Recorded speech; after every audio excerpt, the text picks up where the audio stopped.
আসসালামু আলাইকুম। বিডি নিউজে আপনাদেরকে স্বাগতম। সংবাদের শুরুতেই শিরোনাম, পরে বিস্তারিত। প্রতিরোধ অক্ষকে মুছে ফেলার ইসরায়েলি ব্যর্থ চেষ্টা হয়েছে বলছে হিজবুল্লাহ নেতা।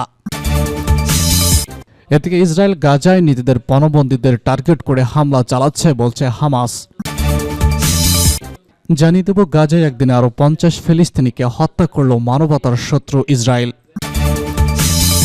যে কারণে সিরিয়ার সর্বোচ্চ পর্বত তড়িঘড়ি করে দখল করে নিল ইসরায়েল। সর্বশেষ জানিয়ে দেব, ভারতকে অসহযোগী দেশ হিসেবে ঘোষণা করল যুক্তরাষ্ট্র। শুনছিলেন সংবাদ শিরোনাম, এখন বিস্তারিত। তার আগে অনুরোধ থাকবে, ভিডিওতে একটি লাইক দিন এবং কমেন্টস করে জানিয়ে দিন কোন জেলা থেকে বা কোথা থেকে আমাদের সঙ্গে যুক্ত রয়েছেন। প্রতিরোধ অক্ষকে মুছে ফেলার ইসরায়েলি ব্যর্থ চেষ্টা হয়েছে বলছে হিজবুল্লাহ নেতা। লেবাননের ইসলামী প্রতিরোধ আন্দোলন হিজবুল্লাহর মহাসচিব শেখ নাইম কাসেম বলেছেন, ইহুদিবাদী ইসরায়েল বহু কাল ধরে নানা ধরনের নৃশংসতা ও পাশবিকতা চালিয়ে পশ্চিম এশিয়া অঞ্চল থেকে প্রতিরোধ অক্ষকে মুছে ফেলার ব্যর্থ চেষ্টা করেছে, কিন্তু তেল আবিব তার লক্ষ্য অর্জন করতে ব্যর্থ ও হতাশ হয়েছে। তিনি শনিবার রাতে টেলিভিশনে সম্প্রচারিত এক ভাষণে এসব মন্তব্য করেছেন। শেখ নাইম কাসেম বলেছেন, ইহুদিবাদী শত্রুতার সম্প্রসারণকামী নীতির বিরোধী যে কোনো প্রতিরোধকে নির্মূল করার জন্য বহু চেষ্টা করেছে। এ লক্ষ্যে তেল আবিব যত পাশবিকতা ও বর্বরতা চালিয়েছে তার কোনোটি সফল হয়নি, কারণ এগুলোকে পাশবিকতা হিসেবেই দেখা হয়েছে, সাফল্য হিসেবে নয়। ইসরায়েলের বিরুদ্ধে সাম্প্রতিক যুদ্ধে হিজবুল্লাহর সাফল্য তুলে ধরে শেখ নাইম কাসেম বলেছেন, প্রতিরোধ যোদ্ধাদের প্রতিশোধমূলক হামলায় অত্যন্ত 60,000 ইহুদিবাদী 1 বছরের বেশি সময় ধরে ঘর বাড়ি ছেড়ে নিরাপদ আশ্রয়ে পালিয়ে গিয়েছিল। এছাড়া হিজবুল্লাহ এখনই রকেট ও ক্ষেপণাস্ত্র হামলা চালিয়েছে, তখনই ইহুদিবাদীরা হাজার হাজার ভূগর্ভস্থ আশ্রয়কেন্দ্রে চলে যেতে বাধ্য হয়েছে। তিনি বলেছেন, পক্ষান্তরে ইসরায়েলি বাহিনী তাদের একমাত্র যে ক্ষতিটি করতে পেরেছে তা হল আমাদের নেতাদের গুপ্ত হত্যা। সাম্প্রতিক যুদ্ধে হিজবুল্লাহ বিজয় হয়েছে উল্লেখ করে তিনি বলেছেন, তেল আবিব উপান্তর না দেখে আমাদের সঙ্গে যুদ্ধবিরতি চুক্তি স্বাক্ষর করতে বাধ্য হয়েছে। হিজবুল্লাহর মহাসচিব বলেছেন, প্রতিরোধ যোদ্ধারা না থাকলে ইসরায়েল সেনারা সাম্প্রতিক আগ্রাসনে বৈরুত দখল করে নিত। ইসরায়েল গাজায় নিজেদের পণবন্দীদের টার্গেট করে হামলা চালাচ্ছে বলছে হামাস। ইহুদিবাদী ইসরায়েল বাহিনী সাম্প্রতিক গাজা উপত্যকায় ইহুদিবাদী বন্দীদের একটি অবস্থানে ইচ্ছাকৃতভাবে কয়েক দফা বিমান হামলা চালিয়েছে। হামাস বলেছে, ইহুদিবাদী সরকার গাজায় আটক তার পণবন্দী সেনাদের ঝামেলা থেকে মুক্ত করার লক্ষ্যে এই কাজ করছে। হামাসের সামরিক বাহিনী ইজ্জুদ্দিন আল কাসাম ব্রিগেডের মুখপাত্র আবু ওবাদা এই তথ্য জানিয়ে বলেছেন, শত্রু পণবন্দীদের আটক রাখা হয়েছে এমন একটি স্থানে দখলদার সেনারা এমনভাবে বোমাবর্ষণ করছে যাতে তারা সবাই নিহত হয়। এক বিবৃতিতে তিনি বলেছেন, তবে পণবন্দীদের পাহারায় থাকা প্রতিরোধ যোদ্ধারা তাদেরকে সফলভাবে সেখান থেকে সরিয়ে নিতে সক্ষম হয়েছেন, কিন্তু পণবন্দীদের ইসরায়েলি হামলা থেকে আর কত রক্ষা করা সম্ভব হবে তা নিয়ে সংশয় প্রকাশ করেছেন হামাসের এই সামরিক মুখপাত্র।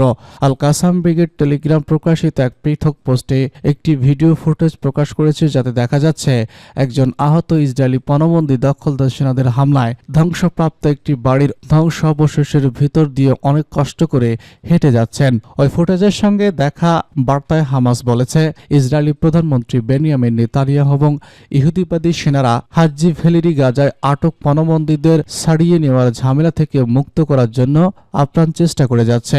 2023 সালের 7 অক্টোবর আল আকসা তুফান অভিযান শুরুর দিন প্রায় 250 ইহুদি পণবন্দী গাজায় ধরে আনেন প্রতিরোধ যোদ্ধারা। তাদের মধ্য থেকে পরের মাসে যুদ্ধবিরতি চুক্তির আওতায় 105 জনকে মুক্তি দেওয়া হয়। গত সেপ্টেম্বরে ইসরায়েলি বিমান হামলায় 6 পণবন্দী নিহত হয়। সে সময় হামাস এক বিবৃতিতে বলেছিল, গাজায় যুদ্ধবিরতি প্রচেষ্টায় ব্যর্থ চেষ্টা করে দিয়েছে নেতানিয়াহু কয়েক ডজন পণবন্দীকে হত্যা করেছে। গাজায় একদিনে আরও 50 ফিলিস্তিনিকে হত্যা করল মানবতার শত্রু ইসরায়েল। ইহুদিবাদী ইসরায়েলি বাহিনী অবরুদ্ধ গাজা উপত্যকার বিভিন্ন স্থানে বিমান হামলা চালিয়েছে। শনিবার একদিনে আরও 50 জন ফিলিস্তিনিকে হত্যা করেছে। এর মধ্যে গাজা সিটির একটি বাড়িতে দখলদার সেনাদের বিমান হামলায় 10 জন শহীদ হয়েছেন। এছাড়া মধ্য গাজায় আল বুইজ শরণার্থী শিবির সহ অন্যান্য স্থানে দখলদার সেনাদের পাশবিক হামলায় অন্তত 40 জন নিহত হয়, যাদের বেশিরভাগ নারী ও শিশু। মধ্য গাজায় আদ দোয়া স্টেডিয়ামে আশ্রয় গ্রহণকারী ফিলিস্তিনি শরণার্থীদের তাঁবুতে পর্যন্ত ভয়াবহ বিমান হামলা চালায় হামলায় ইহুদিবাদী সেনারা। এতে এসব তাঁবুতে বড় ধরনের আগুন লেগে যায় এবং বহু নিরস্ত্র মানুষ হতাহত হয়।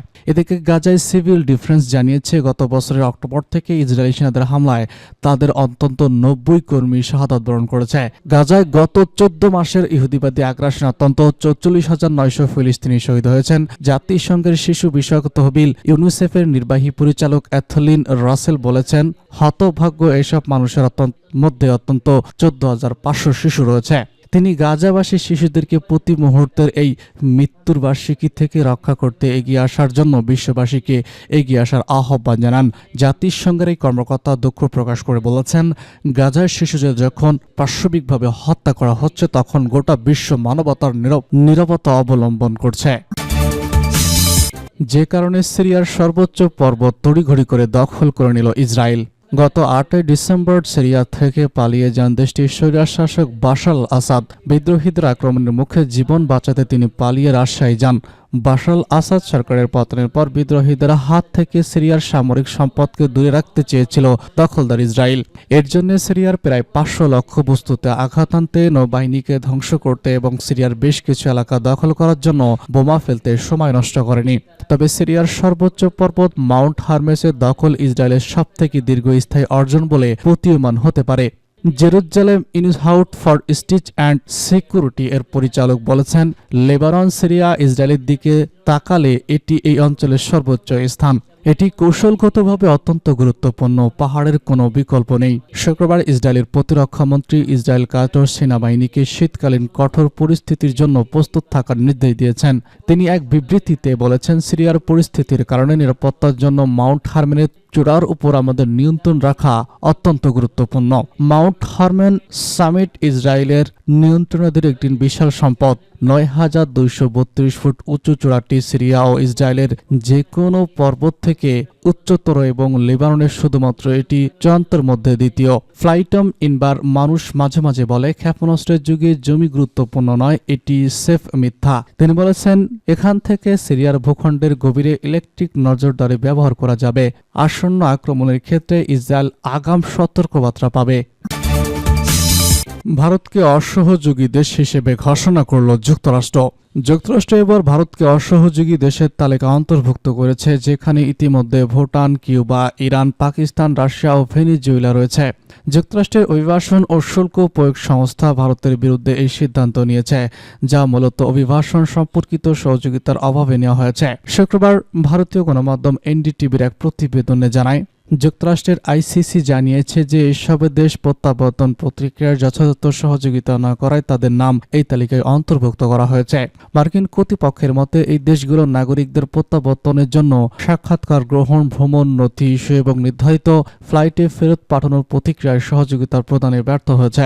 আইসিসি আরও জানায়, যুক্তরাষ্ট্র অবৈধভাবে প্রবেশের জন্য গত কয়েক বছরে প্রায় 90,000 ভারতীয় নাগরিক আটক করা হয়েছে, যার বেশিরভাগই পাঞ্জাব, গুজরাট এবং অন্ধ্রপ্রদেশের বাসিন্দা। এদিকে নবনির্বাচিত মার্কিন প্রেসিডেন্ট ডোনাল্ড ট্রাম্প অভিবাসন নীতি কঠোর করার প্রতিশ্রুতি দিয়েছেন। 14,50,000 অবৈধ অভিবাসীকে বিতাড়িত করার পরিকল্পনা করেছেন। এরই মধ্যে 18,000 ভারতীয় রয়েছে। বিশ্লেষকরা আশঙ্কা করছেন, যুক্তরাষ্ট্রের এই পদক্ষেপ ভারতের জন্য কূটনৈতিক সম্পর্কের ক্ষেত্রে চ্যালেঞ্জ তৈরি করতে পারে। এ সময় সুইজারল্যান্ড ভারতকে সবথেকে সুবিধাপ্রাপ্ত দেশ মর্যাদা বাতিল করার দুই দেশের বাণিজ্য ও অর্থনৈতিক সম্পর্কেও নতুন সংকট সৃষ্টি হতে পারে।